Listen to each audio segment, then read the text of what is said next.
अपने से पृथक को जानने की करते हो, उससे 3 गुना तो कम से कम ताकत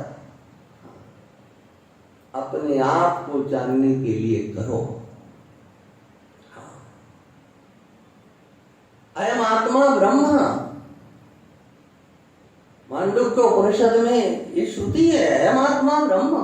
अयम भगवत्पाद शंकराचार्य भगवान कहते हैं अन्य के लिए नहीं, अंगुली का अभिनय करके, अपनी ओर अंगुली करके यह मैं हूं, यह मैं हूं, माने इस शरीर के अंतर्गत जो अहम अहम का स्फुरण हो रहा है वह मैं हूं।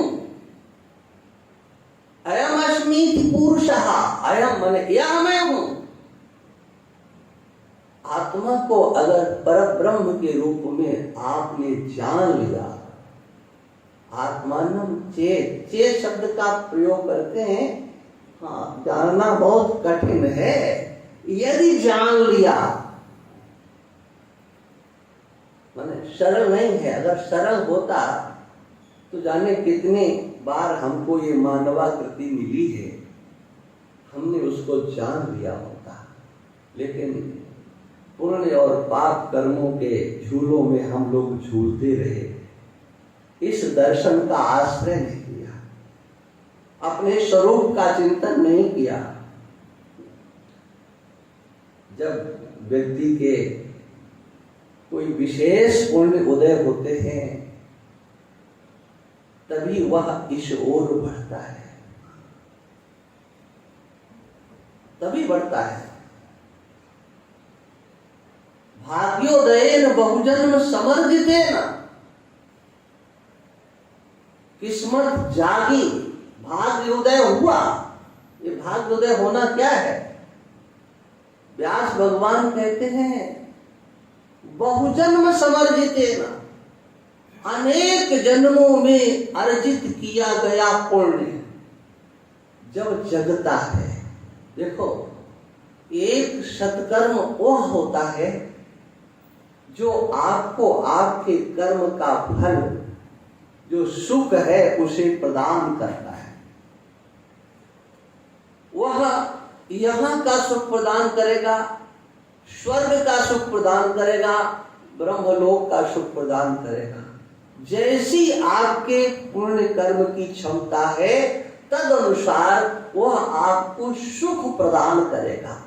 कौन? आपका सत्कर्म, और करके नष्ट हो जाएगा।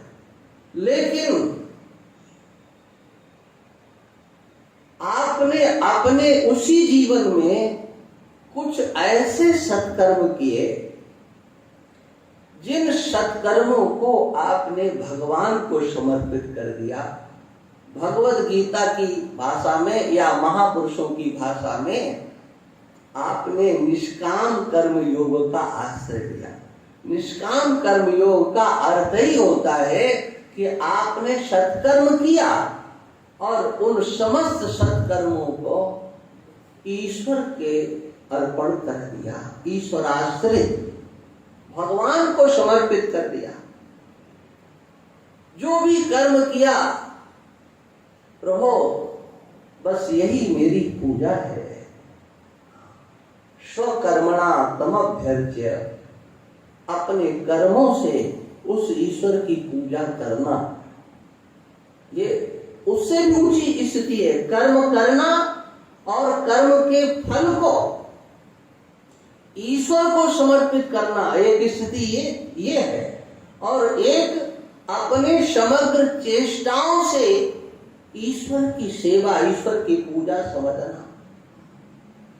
ये वेदांत दर्शन एकाएक समझ में आता नहीं है। इसके लिए चाहिए भगवत भक्ति, चाहिए भगवान की शरणागति।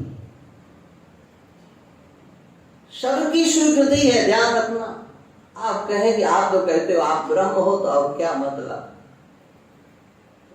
ब्रह्म तो हो, लेकिन इस ब्रह्म का स्वरूप आपके अंतःकरण में स्थित हो जाए, निष्ठा आपकी बन जाए, इसके लिए महापुरुषों का आश्रय लेना, भगवान का आश्रय लेना। किसी भी साधना से ये विज्ञान आपके अंदर नहीं आएगा।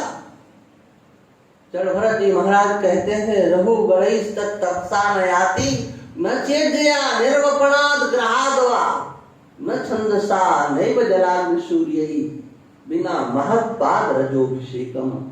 तत्ववेत्ता महापुरुषों के चरण रस से जब तक आप अपने मस्तक का अभिषेक नहीं करोगे, उसका अर्थ ये कहीं मत समझ लेना।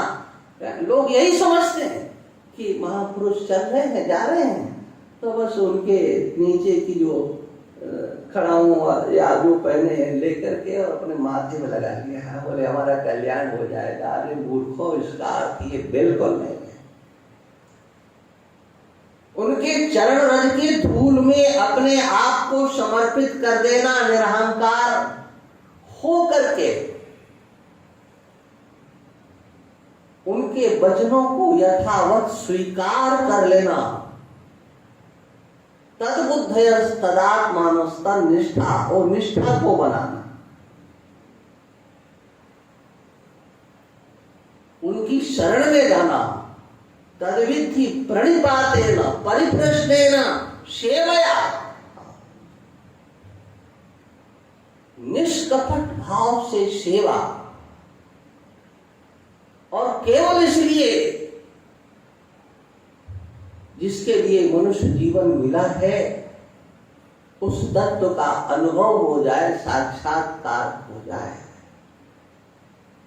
ये अंतर की एक स्थिति होना चाहिए।